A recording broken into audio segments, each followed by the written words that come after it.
Yet more shocking testimony emerged at the Emergencies Act inquiry in Ottawa earlier this week when it was revealed that Justice Minister David Lametti sent a text to Public Safety Minister Marco Mendicino urging him to call in the Canadian Armed Forces to put down peaceful protesters at the Freedom Convoy.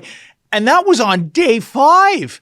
Here's what Lametti texted to Mendicino, quote, "You need to get the police to move and the CAF if necessary. Too many people are being seriously adversely impacted by what is an occupation," end quote. Replied Mendicino, quote, "How many tanks are you asking for? I just want to ask Defense Minister Anita Anand how many we've got on hand," end quote. Well, on the plus side, let's be grateful that these two wannabe field marshals didn't consider sending in the snowbirds to douse the Freedom Convoy demonstrators with napalm. I guess they might have been a little concerned about the carbon footprint that would have been left behind with that procedure. Unbelievable.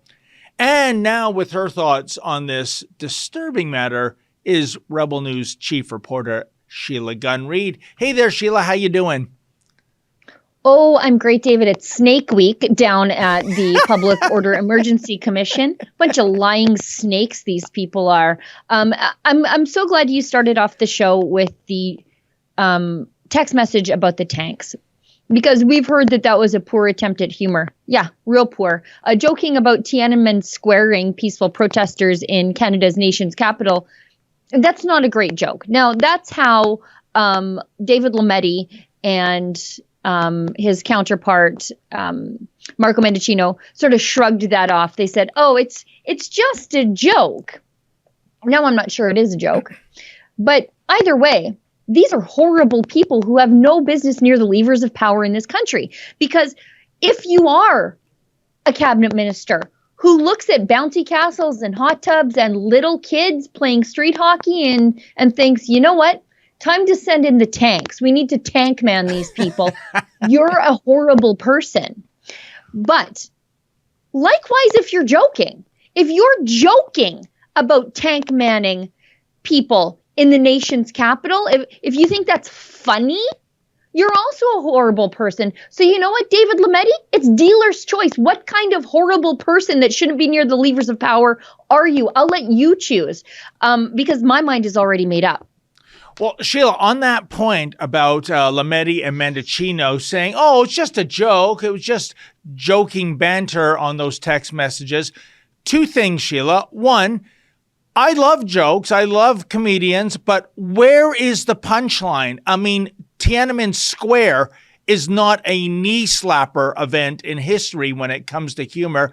Secondly, in the cancel culture in which we live, even those professionally employed to be jokesters, i.e. stand-up comedians, face cancellation if their joke offends a certain group or the woke mob goes on a rampage. So what I'm saying is that line, that old chestnut, I was just joking, it really doesn't work in this day and age.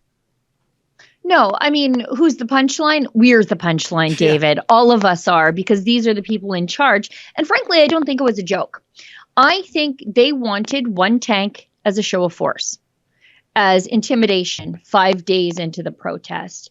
And there's another side note in all of this. So we have heard repeatedly here in Alberta that when our premier began asking for access to Canadian Armed Forces heavy haul equipment, because, you know, a tank hits the ditch, you got to get it out of the ditch. You've got big, large equipment. You have to be able to move it around. You have to have the ability to put it on a trailer and haul it away. And you do have to trailer these things because largely they are 4x4. Hey folks, that was an excerpt from my show, Rebel Roundup. Now, to get the full meal deal, why not go to Rebel News Plus, sign up, and never miss a Rebel News Plus show in the future.